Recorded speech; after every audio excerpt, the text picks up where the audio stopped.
উপার্জনকারী স্ত্রী এবার বেকার স্বামীকে দেবে ভরণ-পোষণ। সাম্প্রতিক এই আইনটি প্রকাশিত হয়েছে। এই আইনটি কলকাতায় একটি চাঞ্চল্যকর রায়। এখন প্রশ্ন হচ্ছে, এই আইনটি কি বাংলাদেশের জন্য প্রযোজ্য হবে? বিষয়টা এটা পরবর্তীতে দেখা যাবে। এই বিষয়টা কতটা প্রভাব ফেলতে পারে যে উপার্জনকারী স্ত্রী তার উপার্জনকৃত টাকা থেকে বেকার স্বামীকে দেবে ভরণ-পোষণ। এবার থেকে কর্মরতা স্ত্রী তার বেকার স্বামীকে দেবে মাসিক ভরণ-পোষণ। ভাবছেন কি করে সম্ভব? আজকের ভিডিওতে আমার এই চাঞ্চল্যকর মামলাটির খুঁটিনাটি এবং এর পিছনে আইন নিয়ে আলোচনা করব। ঘটনাটি বেশ চমকপ্রদ।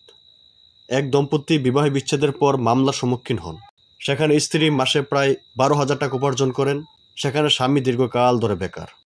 এই পরিস্থিতিতে স্ত্রী তার স্বামীর ভরণ-পোষণ দিতে বাধ্য কিনা সেই প্রশ্ন ওঠে। প্রাথমিক পারিবারিক আদালত যদিও এই ভরণ-পোষণ নাকচ করে দিয়েছে, কিন্তু স্ত্রী এই রায়ের বিরুদ্ধে কলকাতা হাইকোর্টের আপিল করেন। বিচারপতি অজয় কুমার মুখোপাধ্যায়ের বেঞ্চ এই মামলাটি শুনানি করে এবং এক অদ্ভুত রায় দেন। আদালত স্পষ্ট করে জানান যে বিবাহ বিচ্ছেদের পর স্ত্রী ভরণ-পোষণ দেওয়ার স্বামীর একটি সামাজিক আইনি এবং নৈতিক দায়িত্ব। এই দায়িত্ব কোনো অজুহাতে এড়ানো যেতে পারে না। বিচারপতি মন্তব্য করেন যে যদি কোনো সক্ষম পুরুষ ইচ্ছা করে বেকার থাকে তবে তা তার ব্যক্তিগত সিদ্ধান্ত, কিন্তু আইনি দায়িত্ব এড়াতে তিনি বেকারত্বকে ঢাল হিসেবে ব্যবহার করতে পারবে না। তদন্তে জানা যায় যে এই যুবকের অনিয়মের কারণে তার পূর্বের চাকরি থেকে বরখাস্ত করা হয়েছিল। হাইকোর্টের মতে তিনি চাইলে অন্য কাজ খুঁজে নিতে পারতেন, কিন্তু তিনি ইচ্ছাকৃতভাবে বেকার রয়েছেন। আদালত মনে করে এতে তার দায়িত্ব এড়ানোর প্রবণতা প্রকাশ পায়। এই যুক্তির ভিত্তিতে আদালত নির্দেশ দিয়েছে যে ওই স্ত্রীকে প্রতি মাসে তার বেকার স্বামীকে 4,000 টাকা করে ভরণ-পোষণ দিতে হবে। এই টাকা প্রতি মাসে 10 তারিখের মধ্যে পরিশোধ করতে হবে। এছাড়াও 2026 সালের অক্টোবর মাসের মধ্যে তাকে মোট 12টি কিস্তিতে কিছু বকেয়া অর্থ পরিশোধ করতে হবে।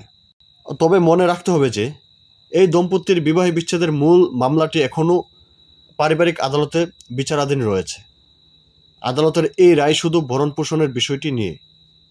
তাহলে বন্ধুরা, আজ আমরা জানতে পারলাম একদম চাঞ্চল্যকর একটি ঘটনা যে স্বামী বেকার, ওই স্বামীকে স্ত্রী যদি তালাক দেয় তাহলে ওই স্ত্রীর যে ইনকাম আছে, যদি স্ত্রী ইনকাম করে থাকে ওই ইনকাম থেকে কিছু সংখ্যক টাকা স্বামীকে দিতে বাধ্য। তাহলে বন্ধুরা, এই আইনটা কি শুধু কলকাতার থাকবে কিনা বাংলাদেশের এটার প্রভাব ফেলবে? হ্যাঁ, এই যে চাঞ্চল্যকর যে আইন, এই আইন নিয়ে ইতিমধ্যে বাংলাদেশের মাধ্যমে ব্যাপক জোর চলছে। নারী পুরুষের সমান অধিকার, ওই কথাটা যদি বিবেচিত হয় তাহলে এই আইনটি শীঘ্রই বাংলাদেশের মাধ্যমে এটা চালু হতে পারে। তবে হয়েছে বা হবে এটা আমি বলবো না, এটা হতেও পারে। কলকাতা হাইকোর্টের এই রায় নিঃসন্দেহে সমাজে অনেক নতুন প্রশ্ন জন্ম দিয়েছে। এই আইনটি কি শুধুমাত্র এই নির্দিষ্ট মামলার জন্য প্রযোজ্য, নাকি এর বৃহত্তর কোনো প্রভাব রয়েছে? আপনি কি মনে করেন এই রায় সম্পর্কে? আপনার মতামত কমেন্ট বক্সে অবশ্যই জানান। ভিডিও ভালো লাগলে লাইক করুন, শেয়ার করুন এবং আমার চ্যানেল সাবস্ক্রাইব করতে ভুলবেন না। এবং পরবর্তীতে এমন আইনি বিষয়ে জানতে চাইলে আমার চ্যানেলটি সাবস্ক্রাইব করে অবশ্যই আমার পাশে থাকবেন। ধন্যবাদ।